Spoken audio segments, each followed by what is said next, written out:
What's going on, everyone? It's another episode of the WVSports.com podcast.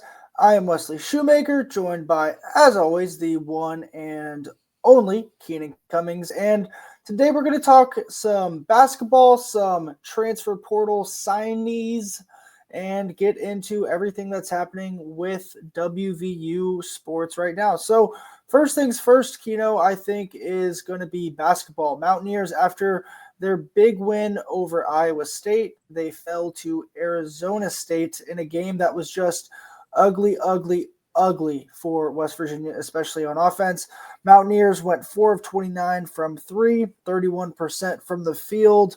Didn't really turn the ball over much, but they just couldn't generate anything on offense except when they were able to turn Arizona State over, it seemed like. So this is the first kind of bad loss, I would say, this whole year, or at least game they were expected to win that they lost. And it's just, let's get your thoughts on that, and then we'll go from there.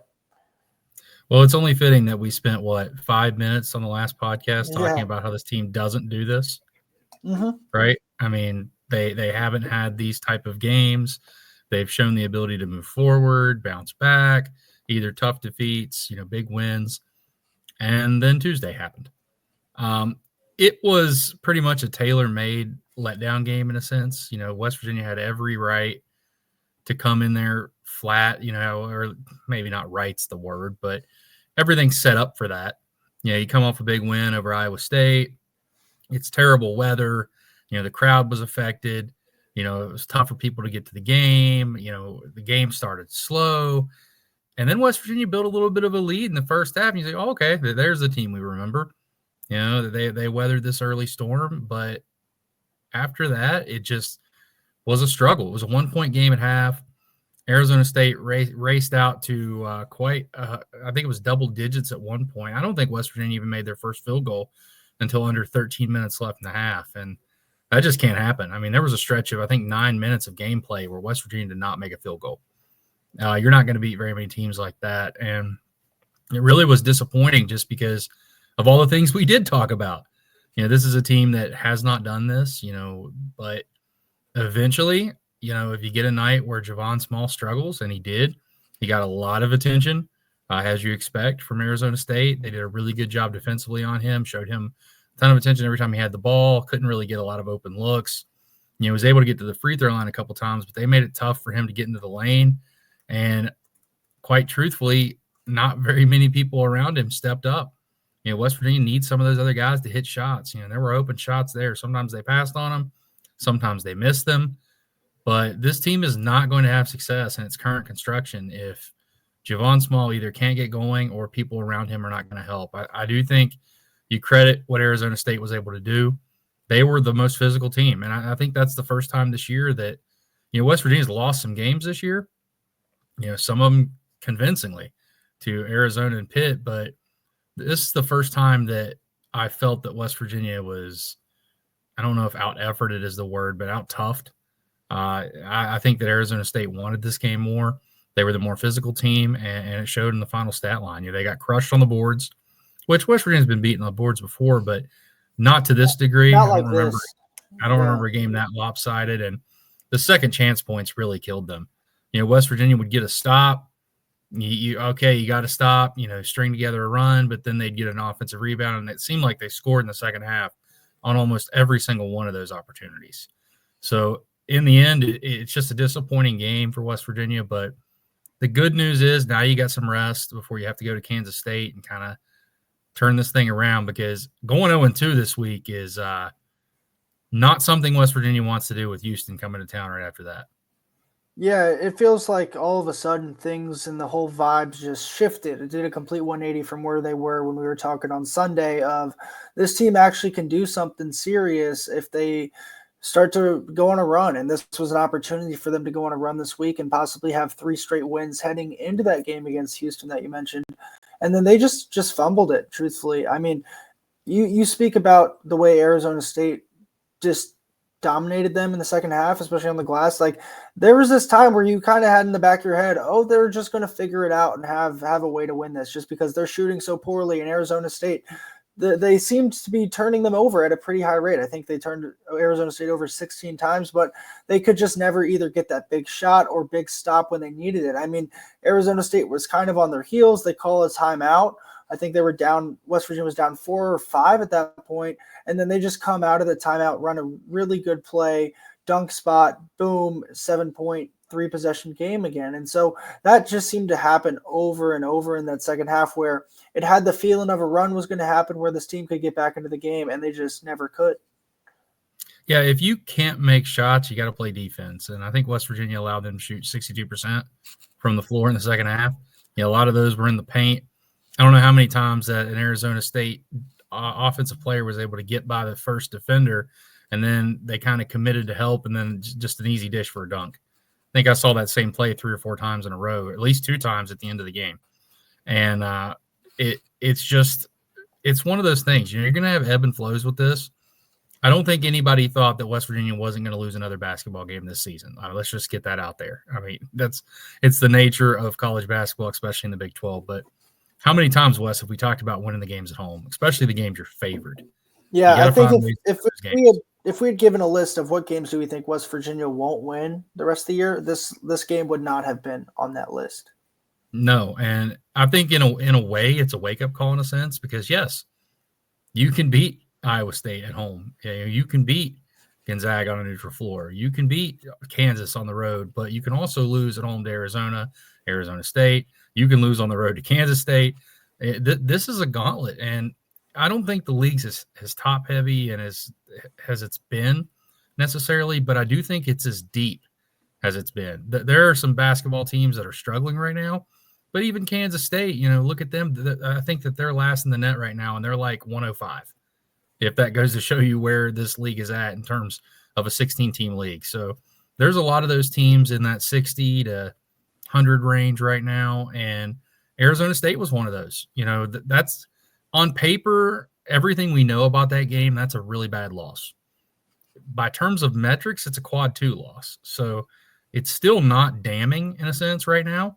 Now, obviously, Arizona State's got to go win some more basketball games, or they'll continue to tumble down. But that's a team that is playing without one of their best players right now and is fighting. They're just as short benched as West Virginia, if not more, and they brought the effort. And they were in some foul trouble too. Yeah.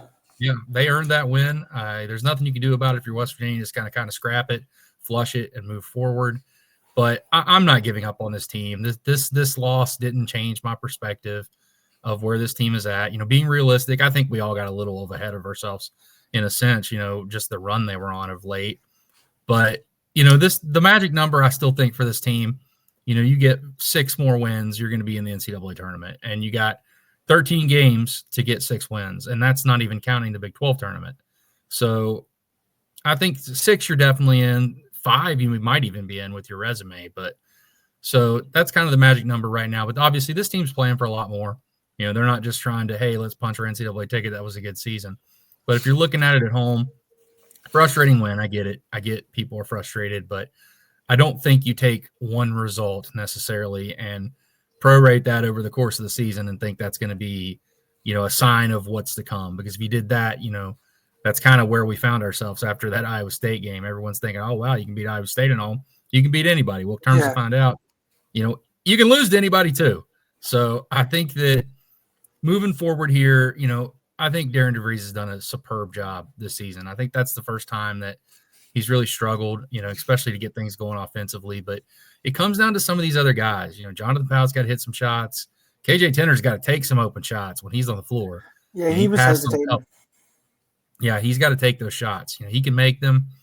And not just those 2 guys, not just 2 freshmen. There's other guys on the board, too, that need to be able to score the basketball. Javon Small cannot score 27 to 30 points a game. He just can't. And teams are not going to let him do that.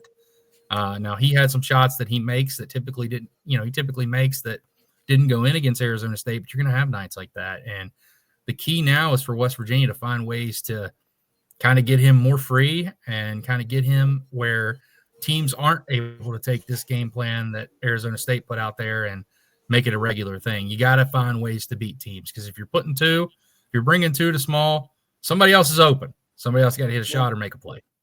Yeah, it seemed like for the first time maybe all year that when you looked at Javon Small, it looked like he was tired. It looked like it kind of got to him, especially in that second half. It seemed like there would be times earlier in the year, maybe even on Saturday against Iowa State, where he would have the ball and he would take over. It seemed like he was kind of giving it up a little bit. And you get that this time of year, especially when he's done as much for this team as he has.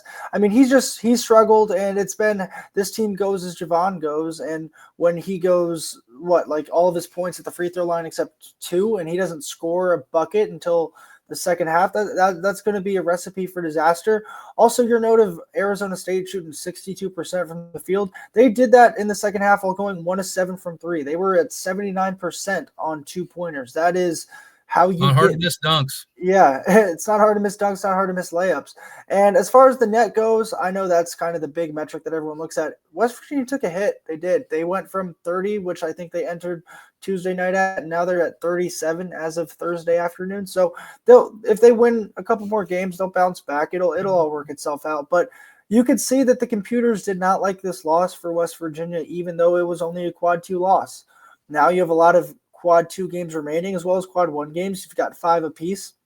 But you've got to start stringing wins together again. And it starts this weekend against Kansas State in a game that I would assume West Virginia is projected to win. Kansas State right now last in the Big 12 in net, second to last in terms in the net in the Big 12. They're at 115. Oklahoma State right behind them at 118. But yeah, Keenan, we've got between the 37 and 78 in the Big 12. There's 7 teams, so there's a lot of teams in that middle of the pack there that could cause you trouble. And West Virginia's playing a lot of them. They got BYU twice on the schedule. They got Utah twice on the schedule. BYU once, I think. They've got TCU. They've got UCF. They've got Cincinnati 2 more times. So there's a lot of teams similar to West Virginia that West Virginia still has to go through. So we're going to find out real quick how this team handles that. And dare I say, I hate doing this because it's not fair. But hold on? Let me guess. Are you going to call this a must-win on Saturday? Is this what you're going to do? You have to win this game for West Virginia just because of what happened, and with Houston coming up, you don't want to string together a 3-game losing streak in the middle of the conference season, especially because, as I mentioned before, none of these games are going to be easy. I mean, they might be on paper, but games aren't won on paper. If games are won on paper, West Virginia wouldn't have the resume they have right now. So it goes to show you that there's a lot left in this season, and I just want to make it clear that one loss does not define a team. You know, this team has shown the ability. I'm going to go ahead and go back to the well. They've shown the ability to kind of sweep these things under the rug and flush them, and I expect they'll do that. I expect they'll play a lot better on the road at Kansas State. Obviously, that's a tough place to play. You know, Bramlage is never fun, but West Virginia's won there before, so they can win there again. Obviously, different coaching staff, but it's a Kansas State team that's struggling, right? You know, really has never found their identity, even though they spent all that money on NIL for players, and disappointing season out there. So they're going to be motivated. West Virginia needs to match that intensity. And in addition to that, Keenan, if you just peeking ahead, 3 of the next 4 games for West Virginia are on the road, and the one home game is the number 6-7 team in the country in Houston. So that's why it's a must win. Yeah, you've got to get it done here, because then you go after Houston at home, you go to Cincinnati, which isn't that far of a road trip, but it's still a tough place to play. Then you go to TCU, and so I mean, if they can, I know we did this last week of splitting 1-1. That was a great scenario. I think if they can somehow split these next 4 of K-State, Houston, Cincinnati, and then you're TCU in a really good spot. Then you're in a great spot, because then you have 3 of 4 at home at that point, and then you're kind of getting into the lesser teams on your schedule as well. So, yeah, big one Saturday night in Manhattan in the Little Apple. Little Apple. So let's transition a little bit to football. Today was I'm not going to say big day. It was an important day for West Virginia football. All the transfers that we have talked about over the last month or so, they officially signed, all but I believe one officially signed. And so that means they are on campus, and that means they are officially Mountaineers. They're not going to go somewhere else. If they are signed, it is sealed, it is delivered, as the song says, and they are officially here. So, Keenan, you are the man who has been taking point on this. Obviously, hat tip to you, as I'm sure all of our listeners and readers would also agree with me there. So, obviously, there is some news, and you're going to be able to take it away with that. Well, yeah, I think the important thing to remember here is the way that West Virginia has handled this, really dating back to when transfers became a big part of the formula. They don't announce these guys. I mean, some of these guys signed a while back, but they don't announce these guys has signed typically until they enroll. So that means all 29 of these guys are in school. They're enrolled. That's pretty crazy. I'm not sure I ever remember a time where West Virginia added 41 new players, if you count the 12 true freshmen, 41 new players at the midterm. That's almost half your team, maybe half your team at this point. And I think they needed it. I mean, they needed to get through spring practice. They needed to kind of change the culture a little bit. They're all important additions. You know, we've gone through a lot of these guys, so there weren't any surprises really when it comes to, you know, guys that did sign today. But they're all still important. You know, adding guys like Jamori Robinson, Michael Coates. You know, you go down the list. You know, a lot of experience that they're bringing into the program. A lot of these transfers are 1-year guys. And I think that was by design. You want to get older guys that want to compete and want to kind of show what they can do in their final year. It's a recipe of success. You know, Neil Brown experienced that. You know, he talked about a lot. Guys get to their final year and kind of turn a switch. I think you're going to see that. It's going to make spring ball a lot more interesting because had they not added 41 players, I'm not even sure if they could have a team. You're going to be out there on either offensive or defensive line. Yeah, and they don't want that. My eligibility clock. I'd pay to see that. I'd have the camera right there. So my eligibility clock is long past.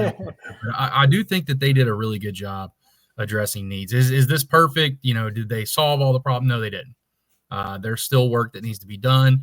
You're going to continue to see transfers come in. I know this 29 number seems like a lot, but it's not. There's going to be more. Once you get into spring ball, there's inevitably going to be guys that leave. Guys that don't find this a fit for them, that maybe were recruited under the older staff. There might be even some of these 29 that decide, hey, this was something I thought it would be. It's not what I want. I'm going somewhere else. The movement is not done, guys. There's going to be more. The one guy that didn't sign today was Will Reed, the transfer from Princeton. That's not a surprise. He's not going to enroll until he graduates from Princeton, and that's a good life decision. I don't think anyone would take that from Princeton, I think, right? Yes, I don't think anybody would stop a kid from doing that. So he wants to graduate from Princeton and enroll after he does that. So I expect he'll probably be here in May, would be my guess. And that's a big addition in itself. You know, 19 starts. He's played a lot. So they're not done. There's been some offers that have gone out. You know, wide receiver got an offer from Idaho State. So there's going to continue to be offers. There's going to continue to be movement. And they're going to bring in some more 2025 kids too. There's some official visits this weekend, so expect some potential movement there, adding to the class. It has 23 members. The only one that's been added so far, he's not even a high school kid. Keenan Eck, great name by the way. Keenan Eck, strong name. He will enroll. I think he told me in March if he can pull that off. So that could be a part of when he graduates from junior college. But he'll have 2 years left, maybe 3 if this JUCO thing becomes a thing where that doesn't count, and that's going to mess everything up with some of these guys they added. And we thought we were done after all the COVID blanket eligibility. Yeah, who knows if that becomes a true thing where junior college eligibility doesn't count. Like, you might have some of these guys for multiple years depending on their eligibility clock. That's how you can get back on the field, though. Seriously, man, I didn't go to junior college, but there's a lot left to play out. But I think today you're happy. You know, you were able to 29 guys committed to West Virginia, transfers, a lot. Some of them highly regarded transfers that had a lot of options, and every single one of them are enrolled and signed. That's about as good as you can do it. I didn't see any decommitments. They had one junior college decommitment, but he never enrolled, Davion Walker, and you know that's a position where I think they're going to add guys anyways. So that's not the biggest loss, but overall, solid day for West Virginia. Kind of a weird post-signing day now that you'll probably get at West Virginia, you know, here moving forward with how much the transfer portal is now just an integral part of roster building. Yeah, I think 2 things. One, the official wins don't count until September, but this is a win for Rich Rod and company for sure. And 2, just going off the fact that, I mean, the two we've seen this now twice in this year of transfer portal completely kind of rebuilding a team. And I think the one word that we can have between the basketball side and the football side is patience. I think that so many fans want to see it happen so quickly, so quickly, so quickly. Get this guy, get this guy. It's a process. These coaches have their own process, how they want to facilitate things. And now that you saw the staff get in place and then you saw them go after who they wanted, it all started to come together. And there's all these moving pieces. And then today is the kind of the finishing touch on that first level of this puzzle. Yeah, and don't forget, guys, there's still a whole other transfer portal window in April. You got 10 days in April, and that's going to probably be pretty exciting as well. I mean, I expect you're going to see movement there too. There's going to be a whole new batch of players going in, and things will be moving and shaking. This thing will not be settled probably till May, June, maybe even all the way up to the season with how things go now. You know, you like to have guys there in the summer to go through OTAs. It's so critical now. I know spring used to be kind of the thing. It's more now towards the summer. That's when you want your entire roster in place. So if there's good players, I think that this staff's going to continue to try to address positions of need. I don't think today was a finish line by any means, but it's a good first step.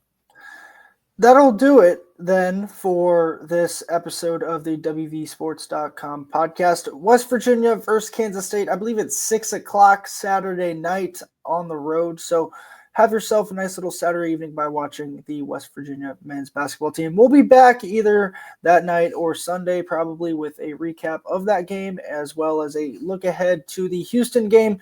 But until next time, I'm Wesley Shoemaker, joined by Keenan Cummings. If you made it this far, we do appreciate you listening, and this is the WestVirginiaSports.com podcast.